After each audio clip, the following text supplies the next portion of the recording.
Welcome. We are the AME Plasma Filtration Team. I am John Ridgely. I'm Jake Ridgely. I'm Denzel Morenzi. Cole Cooner. I'm Nato Kaminskis.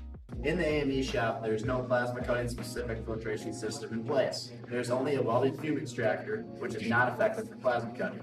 Improper ventilation systems lead to illnesses and bad working conditions. We are designing a solution to make sure students and faculty are able to use the plasma cutter under safe conditions. Here is our current design.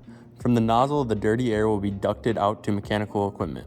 This equipment includes a spark cooler, pre-filter, HEPA filter, and fan to clean the air and allow for recirculation. The plasma cutting process involves shooting compressed air down that gets dispersed in all directions. Here is the fume extractor. It's a system currently in place to limit the particulates.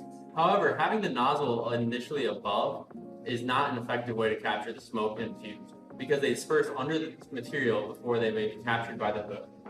This is why our group is focusing on a design that is going to increase the efficiency of capturing the particulates.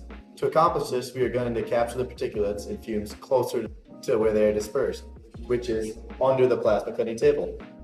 Our goal is to decrease the particulates and fumes in the plasma cutting area by 75% based on the air quality number. Our design includes a fully autonomous system that incorporates a nozzle underneath the plasma table that will be coded to follow directly under the cutting head. To recap, our design is going to clean the air and recirculate it back into the AME shop. Because none of that air is being exhausted, it does not require any outside air to be conditioned and saves the facility cost in natural gas.